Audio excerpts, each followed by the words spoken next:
The only thing you need to know to understand the deepest metaphysical secrets is this: that for every outside there is an inside, and for every inside there is an outside.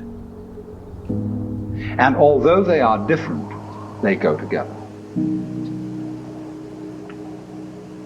There is, in other words, a secret conspiracy between all insides and all outsides, and the conspiracy is this: to look as different as possible, and yet underneath to be identical. Because you don't find one without the other. Like Tweedledum and Tweedledee agreed to have a battle. Note that, agreed. So there is a secret. What is esoteric, what is profound, and what is deep is what we will call the implicit. What is obvious and on the open is what we will call the explicit. And I and my environment, you and your environment, are explicitly as different could be. But implicitly, you go together. And this is discovered by the scientist when he tries, as the whole art of science is to describe what happens exactly. And when he describes exactly what you do, he finds out that your behavior is not something that can be separated from the behavior of the world around you.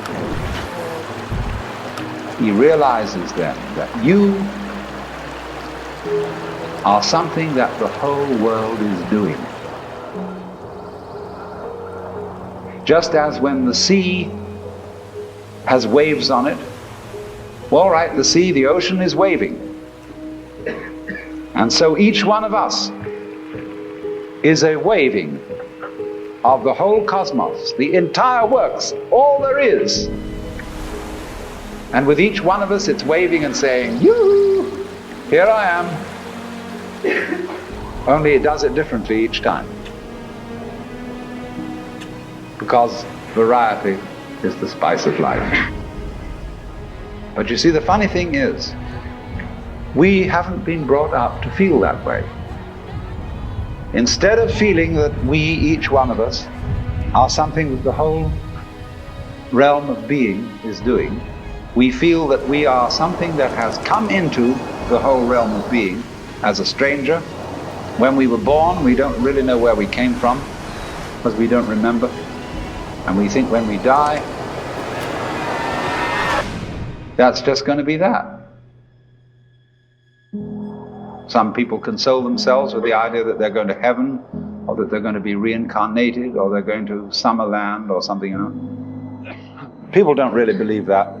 For most people it's plausible. The real thing that haunts them is that when they die, they're going to sleep and never going to wake up. They're going to be locked up in the safe deposit box of darkness forever.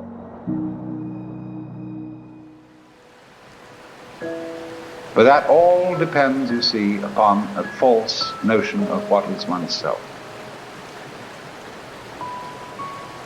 Now, the reason why we have this false notion of ourselves is, as far as I can understand it, that we have specialized in one particular kind of consciousness.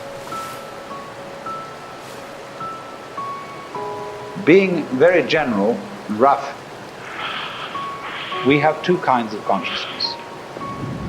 One I will call the spotlight, and the other the floodlight. The spotlight is what we call conscious attention, and that is trained into us from childhood as the most valuable form of consciousness.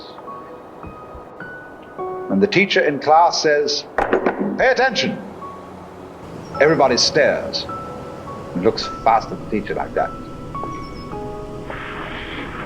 That's spotlight consciousness. Fixing your mind on one thing at a time. Concentrate.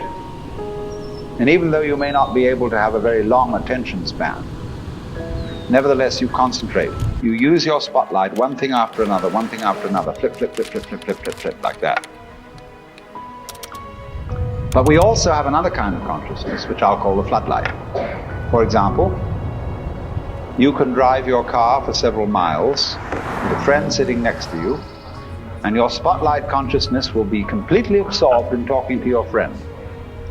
Nevertheless, your floodlight consciousness will manage the driving of the car, will notice all the stoplights, the other idiots on the road, and so on, and you'll get there safely, without even thinking about it. But our culture has taught us to specialize in spotlight consciousness and to identify ourselves with that form of consciousness alone. I am my spotlight consciousness. My conscious attention, that is my ego, that is me. And very largely we ignore the floodlight. Now the floodlight consciousness is working all the time. Every nerve end that we have is its instrument.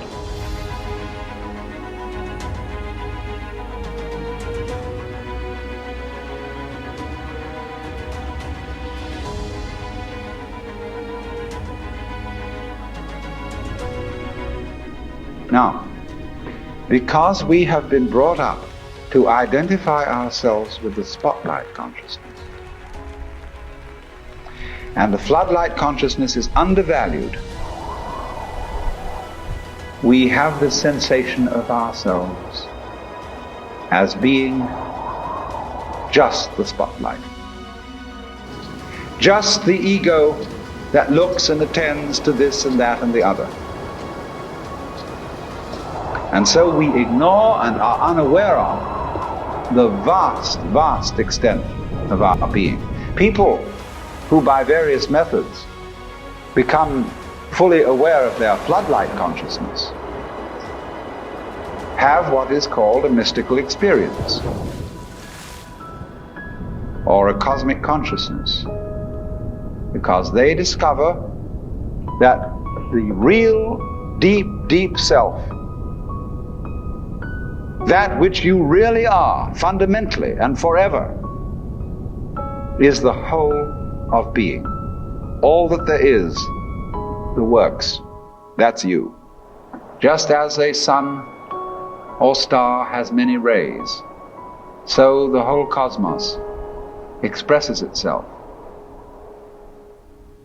in you, and you, and you, and you, and you, with all the different variations.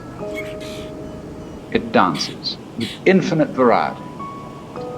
But every single dance that it does, that is to say, you, is what the whole thing is doing. But you see, we forget it. We don't know. We've been brought up in a special way,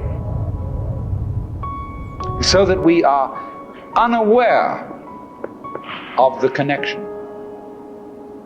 The external world is your own body extended.